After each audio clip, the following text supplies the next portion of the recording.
Hello and welcome to the Black Hat Bushcraft channel. As a woodsman, probably our most important tool that we bring out to the woods is our belt knife. And if you understand how to maximize that resource, you can get better results when you're using your knife in the woods and make completing just basic bushcrafting type tasks that much easier. A general rule that people go by when they learn to use a knife is never cut towards yourself, and that's a very wise statement.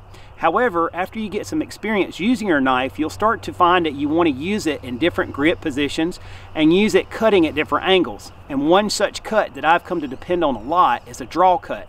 And that by nature does cut towards you. However, there are some very important steps we can take to make it a safe process. So I wanted to share that with you today. For those of you that haven't used this or are just starting to experiment with it, maybe it'll be helpful for you when you go to use that knife next time in the woods. So stick with me and let's take a quick look at this technique.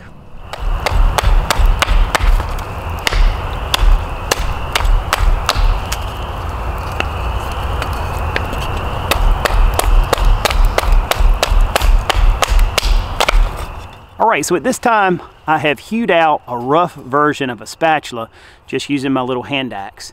And on a project like this is the point now where I'm going to start to use my knife.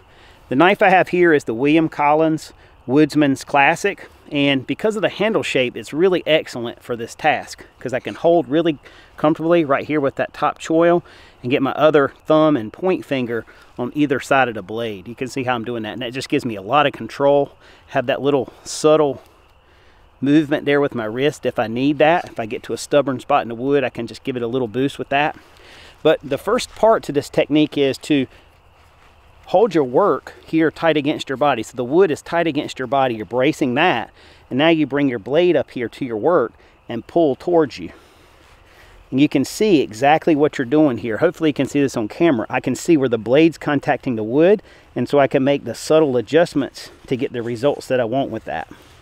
Now I know a lot of people right off the bat are going to think, what if you slip and cut yourself? I want you to see this. I can't slip and cut myself because the handle of that knife is going to hit my body long before the blade ever could contact me.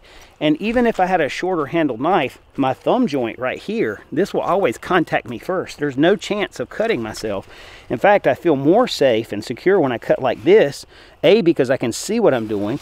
Let's say I'm out here, I can't really see as well because I tend to get in my own way, and there's more chance to slip or have less control. But when I'm doing this, I have complete control of what I'm doing, and I'm making very subtle, controlled cuts. And again, even if something were to slip, no chance to cut myself.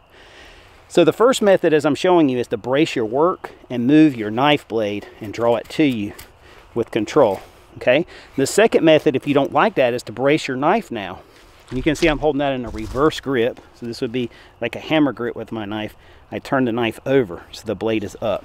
And I'm going to plant that right here in my chest. I'm actually propping it on my ribs. Now at that point, if I don't want to move the knife towards me, I can pull the work away. Now for me, I don't feel like I have quite as much control with this, but with a little practice, you can polish this technique. But the nice thing about it is the knife is totally stationary and only the wood is moving. So I do find myself using this technique sometimes, and it does work well. But I feel most in control and most comfortable when I hold the work stable and move the blade. But either or, it's a personal preference thing. It depends on what feels best and what works for you. But see, even right here where I'm tied in, there's no chance I'm going to hit myself. Sometimes too, maybe I'm moving the knife, and when I get close to my body, now I just pull the work forward so I don't get too close to my body. If that makes me nervous, or if it makes you nervous, that's one way you can combat that. So if either one of those techniques doesn't seem to suit you, another option to give you ultimate control here is to use your offhand to push your blade.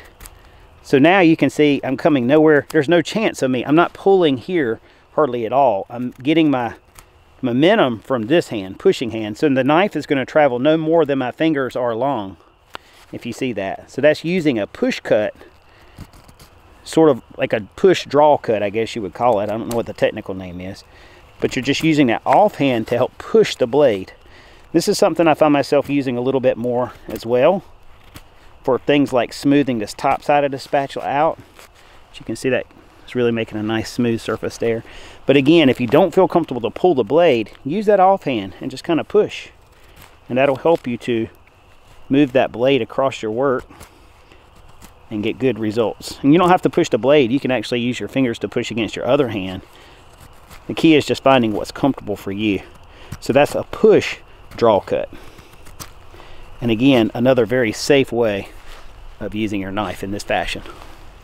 All right, so I hope that'll be helpful for some of you guys that have not been using your knife in this fashion, and just experiment with it, get comfortable with it, and I'm sure that you'll find that it's a very useful technique, and it will help you to finish off those projects just a little bit better on those fine edges with things like spatulas, spoons, chopsticks, trap triggers, whatever it is that you're carving in your camp. It's just help you have that little minute control to finish things off nicely. And again, it's a very relaxing way to carve. To me, I just enjoy doing this. So I hope that's helpful, and I look forward to talking to you guys with another video again very soon. And until the next one, take care and God bless.